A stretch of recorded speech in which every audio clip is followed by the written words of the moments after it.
Hello friends, Kota English classes में आपका स्वागत है। How are you all? आज की क्लास में very important the topic and the lesson for 12th class. 12th class English के लिए मैं जो चैप्टर आज एक्सप्लेन करने वाला हूँ, आप सब ध्यान दें। The chapter is deep water. बहुत ही इंटरेस्टिंग चैप्टर राइटर ने विलियम डगलस ने इसको डिस्क्राइब किया है और the whole story is about drowning experience. 12th class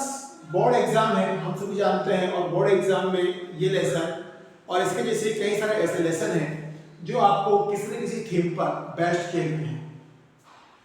देखिए, जहां तक इस लेसन की बात है तो मैं आपको एक्सप्लेन कर दूं कि डीप वाटर जो चैप्टर है ये विलियम डगलस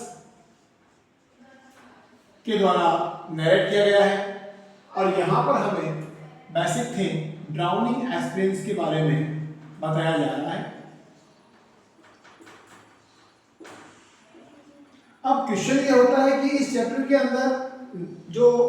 राइटर ने इसका नाम डीप वाटर प्रेजेंट किया है तो क्यों किया है, व्हाट इज द रीजन?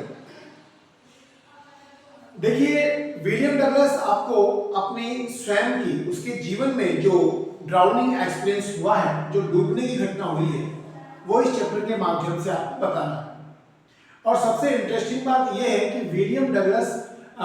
हमें अपने उस एक्सपीरियंस के साथ ये मॉरल और थीम दे रहा है कि किस प्रकार हम एडवर्स सिचुएशन में हमारे करेज को एक्टिव रखें और वापस जो परेशानियां लाइफ में आती है उनका हम डट के मुकाबला करें। इस प्रकार अपने आप को स्टेप बैक करके हम नहीं रह सकते हैं, हमें लाइफ में कुछ ना कुछ आगे करते रहना होगा। चैप्टर की थीम यह है कि जो विलियम डगलस है, जब ये 8 या 9 साल का होता है तो इसके फादर इसको कहीं नदी पर या किसी रिवर साइड एरिया पर लेके जाते हैं और the river named in the lesson Yakima. तो इस चैप्टर के अंदर याकीमा रिवर में उसका पानी में जाना, उसके पिता के द्वारा उसको तैरना सिखाना और उस दौरान जो फियरफुल फीलिंग उसके दिमाग में या उसके मन में जिस फियरफुल भावना ने हंट किया, उसका यहाँ पर वर्णन किया गया है। महज ये 8-9 साल का था, इसके फादर इसको तैरना सिखाने के लिए, स्विमिंग के लिए याकीमा रिवर पर लेके जाते हैं, जहाँ पर the form of the water इसको बार बार अपने कंट्रोल में ले रहा था और उस समय बच्चा पानी से डर गया, यानी पानी से डर, फियर ऑफ वाटर इसके दिल और दिमाग पर बैठ जाता है। तो यहाँ इस लेसन के अंदर वो उसी डर की बात कर रहा है, उसी फियर की बात कर रहा है, इसीलिए चैप्टर का नाम है डीप वाटर, यानी गहरा पानी। उस गहरे पानी में विलियम डगलस का एनकाउंटर होना, उस डीप वाटर को बियर करना, उसमें तैरना सीखना और उसमें डूबना, इन सब चीजों ने उसके अंदर स्मॉल पार्टिकल्स और फियर इस्टेब्लिश कर दी।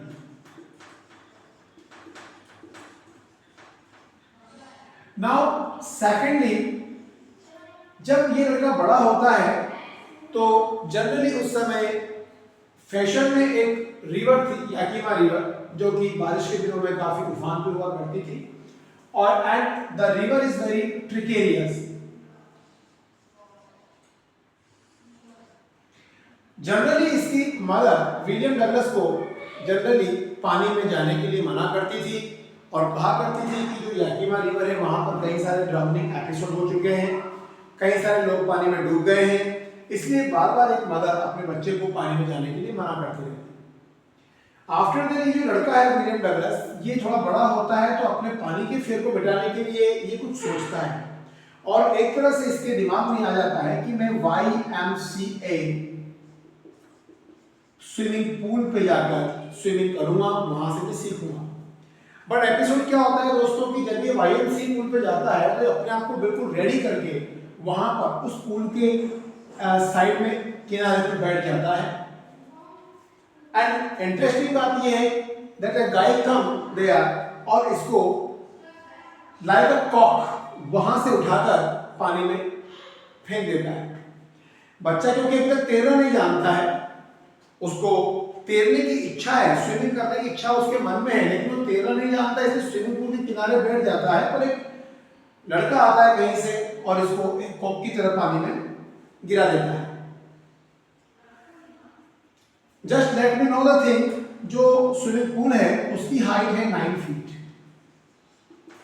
ये स्विमिंग पूल 9 फीट डेंस है और जब विलियम डगलस को पानी के अंदर फेंका जाता है तो ये 9 फीट की जो गहराई है उसको 90 फीट की लगती है, यानी उसको ऐसा लगता है कि मैं 90 फीट पानी के अंदर चला गया। लाइक अ कॉक के सीधा पानी के अंदर जाता है और कुछ देर में जब ये पानी से बाहर एक कॉक की तरह ऊपर आता है तो बहुत ज़्यादा घबरा जाता है and all over the environment, हर जगह उसको ओनली क्या दिखाई देता है, water water everywhere, water and water, हर जगह उसको पानी पानी दिखाई देता है। He trying well to escape himself, वो अपने आप को बचाने की पूरी कोशिश कर रहा है, लेकिन एपिसोड ये होता है कि एट लास्ट 1, 2 एंड 3 अटेम्प्ट उसने किए हैं पानी से बाहर आने के लिए। हर बार वो पानी में जब डूबने लगता है तो अपने दिमाग में पहले से ही एक प्लानिंग कर लेता है, उसकी जो स्ट्रेटेजी दिमाग में होती रहती है वो ये होती है that he will jump at the water. ये उसने अपने दिमाग में सेट किया हुआ है। मैं आपको बता दूं, पानी के डर के कारण, fear of the water, each limbs of William Douglas frozen, उसके शरीर का हर अंग मानो जैसे पैरालाइज